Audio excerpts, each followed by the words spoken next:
Both the solution and recovery tanks are 12-gallon. To access the solution tank, to fill it up, remove this cap at the front end of the machine, get your hose and fill up the tank. Inside the tank, there's a filter that periodically you want to check to make sure it's free of debris.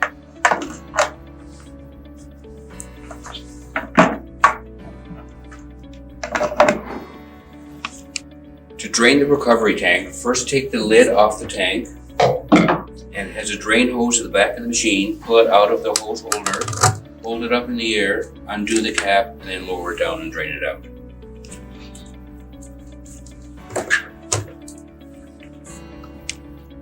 There are two ways to drain the solution tank. First one is on the front right side of the machine underneath. There's a valve to drain it out over a drain. The second way to drain the solution tank is to use the 6-foot hose that comes with the machine, insert it into the vacuum intake at the back of the machine, get the hose and put it into the solution tank, turn on the vacuum motor, suck it out of the solution tank into the recovery tank, and it cleans the recovery tank in the process. The recovery tank has a transparent dome so you can monitor the activity of the water being pulled up off the floor.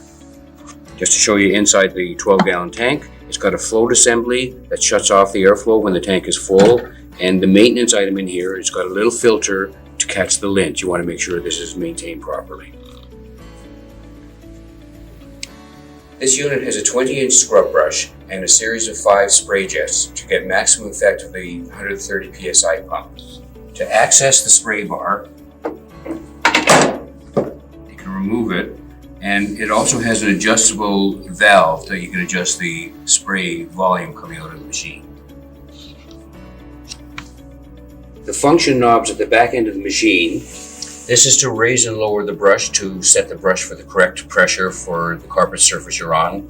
This adjusts the down pressure on the vacuum tool, and this raises and lowers the vacuum tool. The vacuum tool also pivots from side to side to ensure proper pickup. To raise and lower the brush, you pull out this knob on the left side of the rear of the machine, and you'll see that post there, and there's a series of holes in there to stop it at certain heights.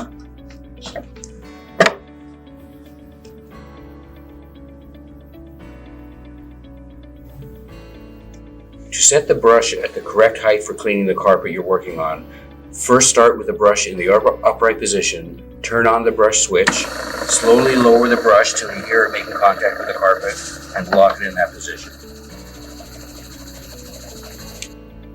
On the control panel, there are 3 switches. The one on the left operates the pump, pumping out of the clean water tank. It's a 3-position switch. In the center, it's off.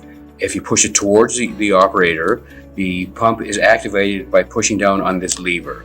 That is for doing a lot of stops and starts. Rather than turning the switch on and off, you take your hand off the switch, the pump automatically starts. Or if you're doing large areas, if you push the switch forward, that activates the pump and it runs continuously. Second switch is the vacuum switch, on and off. The third switch is the brush switch, on and off. To operate the Smart Kit, there's a valve on the box. On the right side, it says pre-spray. That activates the pre-spray system.